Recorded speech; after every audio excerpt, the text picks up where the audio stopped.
Hey guys, Adam here from sapphiregladecomics again, back again with another video. I think this is, what, 3 videos in a single week? That's pretty impressive for me. Anyways, today's review is going to be on the Amazing Spider-Man Beyond Volume 1 trade paperback, which came out, I believe, last week or 2 weeks ago or last month. I forget. But this is the beginning of the run post Nick Spencer's run, and basically Ben Riley's in here, and we're gonna hop right into it. Okay, my thoughts and our reviews as we go. All right, all right. There's the cover, the spine, the summary, and what it collects.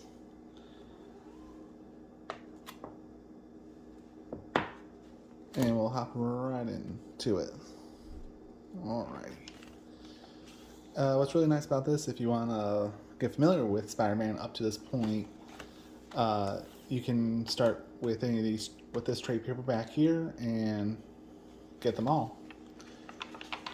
So it opens up to multiple writers. I didn't really care much for this story when I was buying the single issues, but I decided to attempt rereading it in a collected edition, and it does read better in a trade paperback.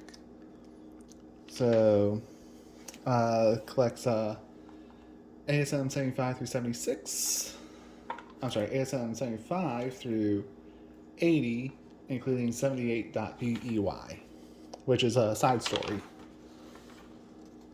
This was the main cover for Beyond, for ASM issue 75. Got Ben Riley, Peter Parker, and we kind of go over the origin story and a couple other things. Peter's not doing too well after the Kindred saga, so to him it's too much, and basically what he does is he goes out to get some air. And since he gets Spider-Man, he notices another person dressed just like him and tries to stop him. So very interesting, fun things there. Him and Ben Riley have a chit chat about becoming Spider-Man, and then there's a battle later on between a group of 3 villains, the UFOs. So very interested to see if those become anything major in the ongoing issues, because it is here that Peter Parker gets violently ill and leads into what changed from being Peter Parker to Ben Riley just for this run. This also was during when Marvel cut over to Penguin Random House, so a lot of these copies came damaged. I didn't get a single issue of 76. So Peter's in the hospital, and just they're just trying to figure out what's wrong with him. That's going to be a spoiler. And then we go into what a lot of people didn't like about this series. It's basically each book was just Ben Riley going up some generic villain, beating them, coming back to his love, Janine, which takes place in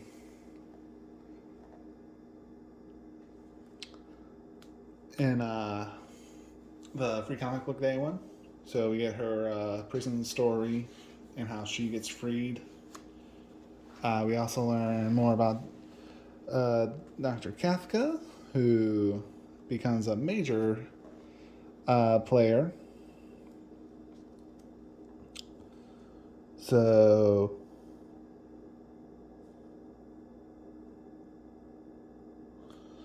very interested to see how it plays into her becoming, spoiler, Queen Goblin. but I won't find that out till later. And, Peter trains against these two ladies that Beyond hired to help with training. But they turn out to actually be spies. There's a battle between Ben Reilly and Morbius. And he actually gets bit by Morbius.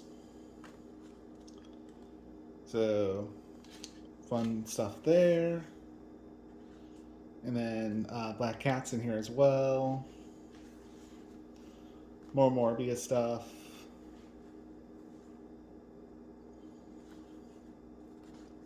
And then leads into 78.BEY, which is similar to when ASM had those Last Remain side stories that focus on the Spider family. This focuses on these two here, Misty Knight and Colleen Wing.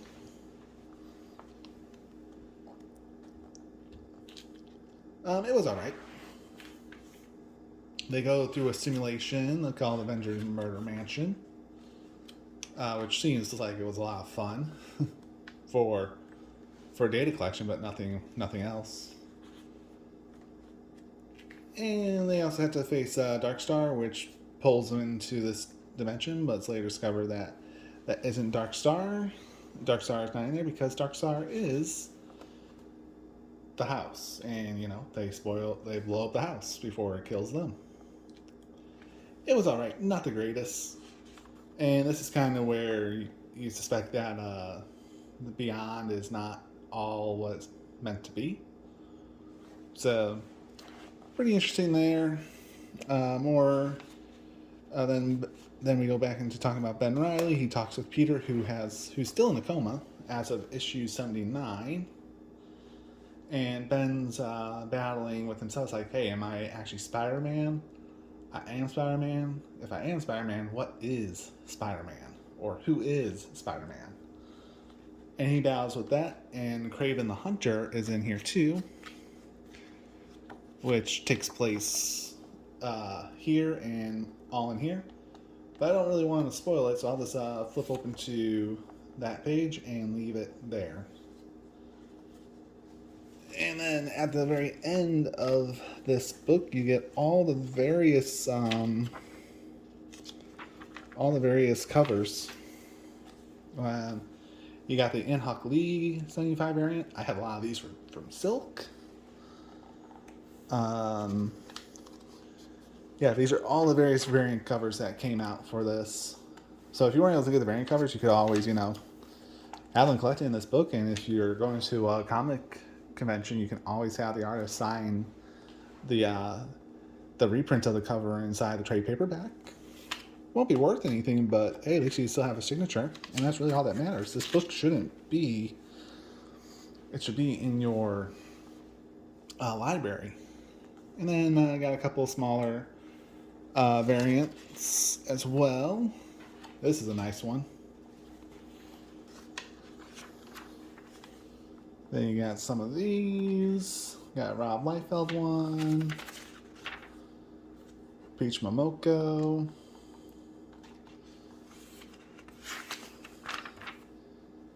Jan Jurgens. Another callback. And then some Marvel Masterpieces that were some popular covers during the month of January and December. And here's some more trade paperbacks concerning the Expenses run. I might pick these up little by little, but I'm in no rush to pick those up right now. So, what did I think of this after rereading it as a collected trade paperback? It was okay. I don't regret dropping it. It looks like things do pick up after issue 81, and I will read Beyond Volume 2 in trade paperback form when it comes out this month or next month, I think. But it was alright. If you want to just read some weekly Spider-Man comics that aren't too difficult to understand, feel free to pick up this trade paperback. I'll leave an Amazon link down below. Yeah. Anyways, guys, thank you for watching. If you like this stuff, if you like this video, give me a like on the video, leave a comment. Do you like the current run of Spider-Man? Yes or no? And what are you hoping that Spider-Man becomes? They do have their new creative team, and that's going to be with Wells as the writer on that. So we'll see how that goes. And they start with a new number one too, so might be worth picking up again. And of course, if you want to be first to my videos, you can always hit the notification bell in the upper right hand corner, and there's some links down below that help support the channel. So thank you guys for watching, and you all have a good weekend. Bye bye.